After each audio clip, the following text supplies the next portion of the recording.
করি কথা বইলা বইলা পুরা মাহফিল গুলারে দিছে একবার 12টা বাজে। আল্লাহ আমাদেরকে এই সমস্ত লোকদের কাছ থেকে হেফাজত করে গান কথা কি মনোযোগ দিতেছেন।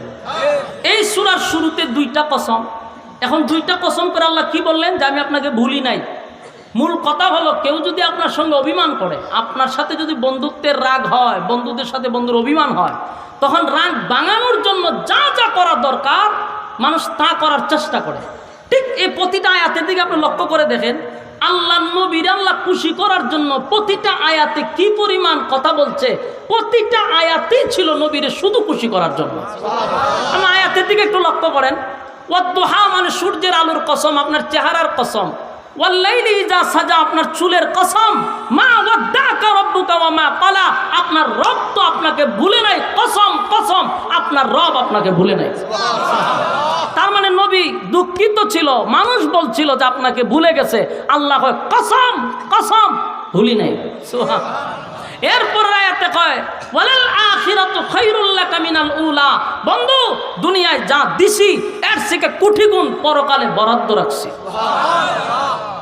এরপর আয়াতে বলে ওয়ালা সাউফা ইউতিকা রাব্বুকা ফাতারদা, ও চিরেই শীঘ্রই আপনাকে খুশি করব। আচ্ছা এই যে আয়াতগুলি শুনলেন, প্রতিটা আয়াতে কি বোঝায়? নবীরে খুশি করা, কথা হয় না?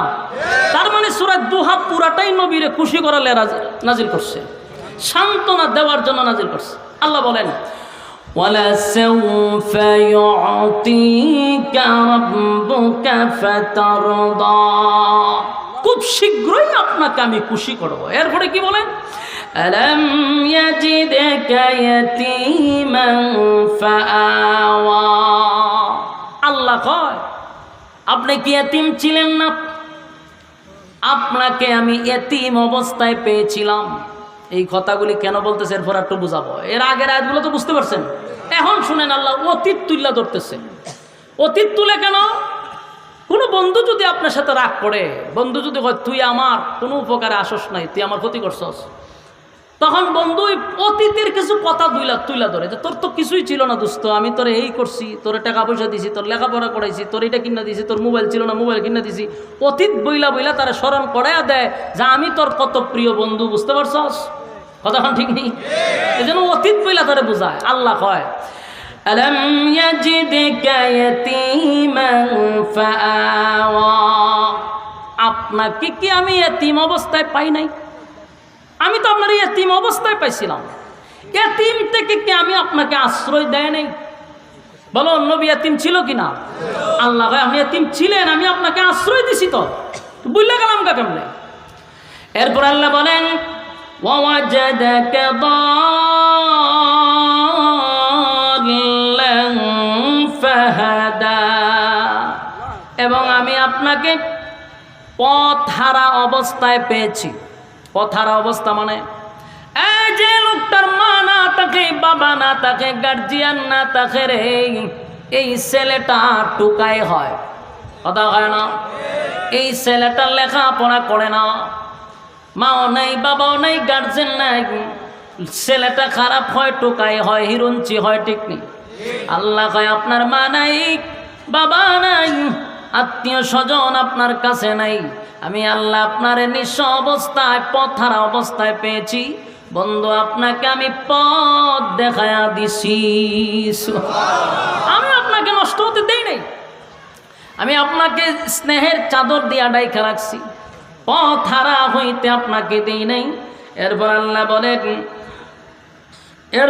বলেন ওয়াওয়াজাদাকা আইলান ফাআগনা, আল্লাহ বলেন ওয়াওয়াজাদাকা আইলান ফাআগনা, বন্ধু আমি আপনাকে কি আমি নিঃস্ব অবস্থায় পাই নাই? এই আয়াতটা অত্যন্ত গুরুত্বপূর্ণ। এই জায়গাটা শিক্ষিত মানুষ যারা, আপনারা একটু বোঝার চেষ্টা করুন। ওয়াওয়াজাদাকা আইলান ফাআগনা, আল্লাহ বলেন আপনাকে কি আমি গরিব অবস্থায় পাই নাই? পরবর্তীতে আপনাকে কি আমি আল্লাহ ধনী বানাই নাই? তার মানে নবী গরিব ছিল, কথা সত্য। আল্লাহ আবার ধনী বানাইছে, এটাও সত্য। হয় কথা হয় না? ঠিক কেমনে করবো বলছেন? হারা জীবন ওয়াজ শুনছে নবী গরিব, ফেডো ভাত্তর, এই ওয়াজ শুনতে শুনতে যুবক বুড়া হইছে, আর বুড়ারা খবরও গেছে, আর যুবকরা এই ওয়াজ শুনতে শুনতে আবার বুড়া হইতেছে। সারা জীবন ওয়াজ শুনছে, নবী গরিব, নবীর ভেড়া ভাত্তর, এই অতটুকু ওয়াজই শুনছে।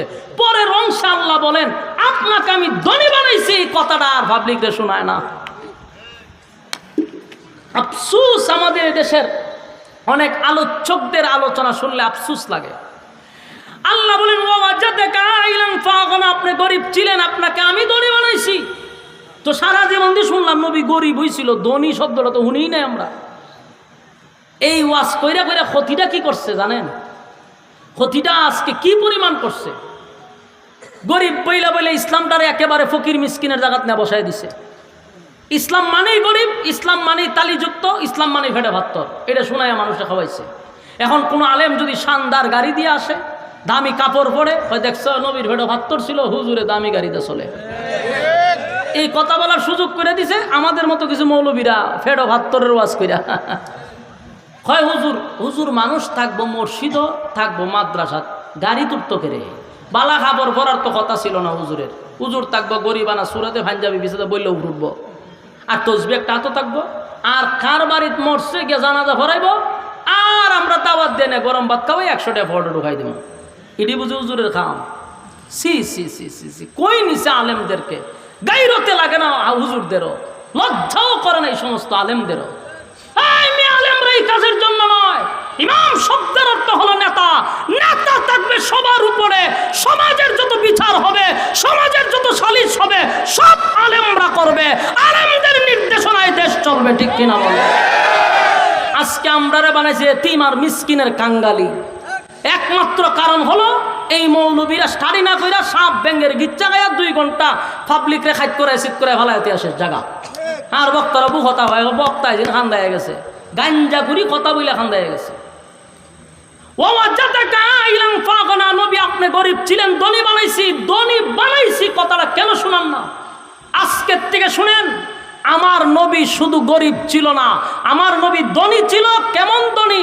দেশের রাষ্ট্রনায়ক ছিল, দেশের প্রেসিডেন্ট ছিল, দেশ চালাইছে, দেশ পরিচালনা করছে। মৌলবীরা এই ওয়াজ পাবলিকরে শোনায় না। যদি পাবলিকরা জানতো আমার নবী দেশের প্রেসিডেন্ট ছিল, তাহলে আজকে এই কথা বলার সাহস পাইতো না যে হুজুররা রাজনীতি পাইছে বউ। কেন বলে? কারণ অতীতে এই ওয়াজ শুনে নাই যে নবী রাজনীতি করছে। আমরা বলার দরকার ছিল অন্যান্য দলকে যে তোমরা রাজনীতি পাইছো বউ, কারণ আমরা তো রাজনীতি শিখছি স্বয়ং রাসূল থেকে, স্বয়ং কোরআন থেকে।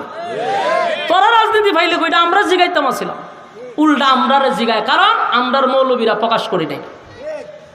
প্রত্যেকটা মানুষের জানা দরকার আমার রাসূল দেশের প্রেসিডেন্ট ছিল। শুধু রাসূলই দেশের প্রেসিডেন্ট নয়, আবু বকর দেশের প্রেসিডেন্ট ছিল, উমর দেশের প্রেসিডেন্ট ছিল, উসমান দেশের প্রেসিডেন্ট ছিল, এরপরে আলী দেশের প্রেসিডেন্ট ছিল, হাসান রাদিয়াল্লাহু তাআলা আনহু দেশের প্রেসিডেন্ট ছিল। এই প্রত্যেকটা সাহাবী দেশের প্রেসিডেন্ট হইয়া গেল, রাজনীতি করলো, দেশ চালাইলো। মৌলবীরা বলে রাজনীতি ভাইছে খুব, কি হাস্যকর। এর কারণ হলো আমাদেরকে কোরআনের কথাগুলি শোনানো হয় না। কোরআন পড়ুন, রাজনীতি কোরআনে আছে, রাজনীতি কোরআনে আছে। আলেমরাই রাজনীতি করবে, এটাই তার অধিকার। বেনামাজি, ঘুষখোর, সুদখোর, চাঁদাবাজ কিসের রাজনীতি করবে? এটা তো রাজনীতি করবে আর চাঁদাবাজি করবে, রাজনীতি করবে আর সুদ খাবে আর ঘুষ খাবে, দেশের সম্পদ বিদেশে লুটপাট করবে। রাজনীতি করবে তো আলেমরাই রাজনীতি করবে, দেশের সম্পদ দেশে থাকবে, মানুষের হক নষ্ট হবে না, মানুষ নিরাপদে বাড়িতে যাবে, তার সন্তান নিয়ে নিরাপদে ঘরে থাকতে পারবে, আমানতের খেয়ানত হবে না। কিন্তু আলেমরা তো আপনি বসাবেন না। যত বড় ইমামই হোক, মুসল্লি প্রথম ভোট দেয় না। কেন দেয় না? যে হুজুর যদি বানায় আলাই তাহলে গম চুরি করুন কেমনে? আমরা রাস্তাঘাটের সিমেন্ট বালু, ইট বালু খামো কিভাবে? এই নিজেও খাইতে পারবে না, এই জন্য আলেমরে বসায় না। এই সমস্যাটাই হলো মূল কারণ। আলেম বসলে দুর্নীতি করতে পারবে না, হেরাও জানে, এরা নিজেও জানে, ঘরে হুজুরের বসায় দেয়, তা আমরা চুরি দাড়ি ঘুরে বাসুন কেমনে? এই কারণে আলেমদারে বসে। সম্মানিত শুধু আল্লাহ বলেন, আপনি গরিব ছিলেন, আমি আপনাকে ধনী বানাইছি। তার মানে আল্লাহর রাসূলকে আল্লাহ নিজেই বলতেছে ধনী বানাইছে। হ্যাঁ, নবী ধনী ছিল। জানেন কত ধনী ছিল? আম্মা জান খাদিজাকে যখন রাসূল বিবাহ করে, খাদিজা তখন মক্কার সবচেয়ে বেশি ধনাঢ্য মহিলা ছিল, সম্ভ্রান্ত পরিবারের মহিলা ছিল, কোটি কোটি টাকার সম্পদ ছিল খাদিজা। তখন খাদিজার মতো শিল্পপতি কোনো লোক ছিল না। সেই খাদিজার সমস্ত ধন সম্পদ নবীর কদমে ডাইলা দিচ্ছে। আল্লাহ তো খাদিজার মাধ্যমে রাসূলকে ধনী বানাইছে, কোটি কোটি টাকার মালিক রাসূলকে বানাইছে। সেই ইতিহাস বাদ দিয়া ফেডে ফাত্তর বানছিল। কথা তো সত্য, এই সত্য কথাই খালি বলবা, পরের সত্য বলো না কেন? উদ্দেশ্য খারাপ। হ্যাঁ, আজকে আমাদের অনেক শিক্ষিত গ্রাজুয়েট মানুষগুলা, ইঞ্জিনিয়ার, ডাক্তাররা মাদ্রাসায় ভর্তি করতে চায় না। এর একমাত্র কারণ হলো এই মৌলবীদের এই লেবাসের কারণে। এরার শরীরে ভালো কাপড় লাগায় না, এটা পাঞ্জাবি দেখবেন বলতে বলতে বিচুরতে রয়েছে। এটা কি ইসলাম? এটা ভাইছো গো, এটা বান্দামি। ইসলাম বলছে তুমি একেবারে পরিষ্কার পবিত্র থাকো, তোমার কাপড় সুপরে তুমি শানদার হয়ে থাকো, তোমার দেখলে যেন আরেকটা মানুষ আসে। এখন এইভাবে যদি আপনি দেখেন এর ছেলে মাদ্রাসায় ভর্তি করবো, যে এটা দিয়ে পাঞ্জাবি ফুটে রয়েছে, এটা কোন তরিকা? আমার ছেলেরে দিলে আমি একটা শিক্ষিত মানুষ, আমার টাকা পয়সার অভাব নাই, আমার বোলারে যে মাদ্রাসা দিয়ে এর পাঞ্জাবি তো বললেও হুরুজ উঠব। আপনার শান শৌকত দিকটা আরেকজন মানুষ মাদ্রাসায় ভর্তি করতে বাধ্য হবে। কথা হয় না? ইসলাম আপনারা নিষেধ করছে না তো? আপনারা আছে, আপনি কেন ফকিরি হালতে থাকবেন? এটা ইসলামকে আপনি আরো ক্ষতি করতেছেন।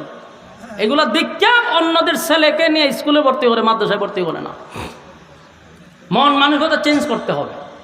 মাদ্রাসার একটা অফিস বানাই আমরা, একটা চেয়ার প্লাস্টিকের ফেলাইতে রাখে, আর একটা টেবিল ভাঙ্গা, বাস এক কাপ চা দিয়ে গেলে তো সেই বেচারা দেখে তো নিজেই চিন্তা করে যায় যে কই এলাম আমি। এরকম মন মানসিকতা চেঞ্জ করে। কথা বুঝতেছেন? বড় কথা না, আপনারা পারলে একদিন আমার মাদ্রাসার অফিসের ভিতরে ঢুকে দেখবেন। আমি তো ছোট মানুষ, অফিসে ঢুকে না আমার, যার একটা রাজকীয় অফিস বাংলাদেশে আছে কিনা সন্দেহ আছে।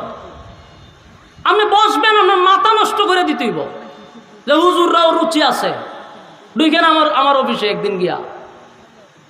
কারণ আপনার বুঝতে হবে যে ইসলাম এটাকেও সমর্থন করে। আজকে যদি রাসূল থাকতো, এক্সাম্পল, রাসূল যদি এই যুগে থাকতো, বলুন পৃথিবীর সবচেয়ে দামি বিমানটা কে চালাইতো? কথা হয় না দি? আপনার ফিরের জন্য যদি গরু লিয়া যাইতে পারেন, ফিররে যদি গাড়ি কিনা দিতে পারেন, ফিররে যদি বাড়ি করে দিতে পারেন, নবী যদি থাকতো 100 কোটি মুসলমানের উম্মত, 100 কোটি উম্মত যদি রাসূলের থাকতো, এখন রাসূল যদি থাকতো, স্বর্ণ দিয়া বিমান বানায়া দিত। কথা হয় না? স্বর্ণ দিয়া বিমান বানাইতো। নবী থাকলে এখন এইভাবেই চলতো। তো তখনকার যুগ এখনকার যুগ তো আপডেট। আপনি 1400 বছরের ভিতরে ফিরে রয়েছেন কেন? তখনকার একটা যুগ ছিল, এখন তো আপনার এই যুগে রাখছেন আল্লাহ। এখন রাসূল থাকলো, রাসূল স্বর্ণের হেলিকপ্টার দিয়ে চলতো। বাস্তব না বাস্তব? পৃথিবীর সবচেয়ে দামি গাড়িটা রাসূল চালাইতো, উম্মতরা কিনা দিত। ঠিক কিনা? আমার যুবক ভাইরা, আল্লাহ তার বন্ধুরে সান্ত্বনা দেওয়ার জন্য 2টা কসম করলেন। নবীর চোখের পানি মুছে দেওয়ার জন্য আল্লাহ কত সুন্দর করে নবীরে বুঝাইলেন, বন্ধু আপনার চেহারাটার কসম, আপনার সুন্দর চেহারার কসম, বন্ধু আপনার কালো চুলের কসম, বন্ধু আমি আপনাকে বলি নাই মা ওয়াদ্দাকা রাব্বুকা ওয়া মা ক্বালা, বন্ধু আপনার রব আপনারে ভুলে নাই, ওয়ালাল আখিরাতু খায়রুল লাকা মিনাল উলা, বন্ধু আমি আপনার জন্য দুনিয়ায় যা দিছি কিছুই না, পরকালে আপনার জন্য কোটি কোটি গুণ বেশি রাখছি। ওয়ালা সাউফা ইউতিকা রাব্বুকা ফাতারদা, বন্ধু অচিরেই আপনাকে আমি খুশি করব। আল্লাহ বন্ধুরে সান্ত্বনা দিয়ে একের পর এক আয়াত নাজিল করে জানায়া দিলেন, আলাম ইয়াজিদিকা ইয়াতীমান ফাআওয়া, এতিম ছিলেন, আমি আপনাকে ছেড়ে দেই নাই, আপনাকে আমি আশ্রয় দিলাম। ওয়াজাদাকা দাল্লান ফাহাদা, পথহারা আপনাকে করতে দেই নাই, পথহারা ছিলেন, আমি আল্লাহ পথ দেখায়া দিলাম, আপনাকে তখনও ছেড়ে দেই নাই। ওয়াজাদাকা আইলান ফাগনা, আপনি গরিব ছিলেন, আপনাকে ধনী বানাইলাম। ফাআম্মাল ইয়াতীমা ফালা তাকহার, আপনি এতিম ছিলেন তাই এতিমের প্রতি আপনি কঠোর হবেন না। ওয়া আম্মাস সাইলা ফালা তানহার, এবং আপনি মানুষের সঙ্গে কথা বলবেন এমনভাবে যেন মানুষ আঘাত না পায়। অনেক মানুষের সঙ্গে কথা বলতে গিয়ে কঠোর যেন কথা না হয়, এইভাবেই কথা বলবেন। ওয়া আম্মা বিনিআমাতি রাব্বিকা ফাহাদ্দিস, এবং আপনার রব আপনাকে যা দিছে তার প্রশংসা আপনি করবেন। আমার যুবক ভাইরা বলুন তো দেখি, 15 দিন কোরআন নাজিল না হওয়ার পরে, 15 দিন কোরআন নাজিল হওয়ার পরে আমার আল্লাহ এই সূরা নাজিল করে নবীরে সান্ত্বনা দিলনি? কথা হয় না? আমার নবীর সান্ত্বনা দিয়ে এত খুশি করছে, আর বলে বন্ধু ঘাবড়াইবেন না, আমি আল্লাহ সব বরদাস্ত করতে পারি, কিন্তু আপনার চোখের পানি বরদাস্ত করতে পারি না। খুশি করে দিচ্ছে। সম্মানিত শুধু সূরা দুহা মূলত নাজিল হইছেই নবীরে সান্ত্বনা দেওয়ার জন্য। আল্লাহ আমাদেরকে বুঝার, মানার, আমল করার তৌফিক দান করুক, সকলে বলে আমিন। তবে আপনারা এই উঠা বসা, আপনাদের এই লড়াছড়া, এটা অত্যন্ত একজন মেহমানের জন্য কষ্টদায়ক। আমি 200, 300, 400, 500 কিলোমিটার দৌড়াই কিন্তু আসছি। আলহামদুলিল্লাহ, আমি আমার বাড়ির কাছেও যদি প্রোগ্রাম করি এর থেকে বেশি মানুষ লই কথা বলতে পারি। তো এই 500 কিলোমিটার দূর থেকে যদি আপনারা লড়াচড়া করেন, তো এটা মেহমানের খারাপ লাগেনি? স্বাভাবিক লাগবো।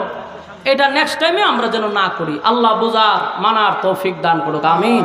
দুরূদ শরীফ পড়েন। আল্লাহুম্মা সাল্লি আলা মুহাম্মাদিন ওয়া আলা আলি মুহাম্মাদ কামা সাল্লাইতা আলা ইব্রাহিম ওয়া আলা আলি ইব্রাহিম ইন্নাকা হামিদুম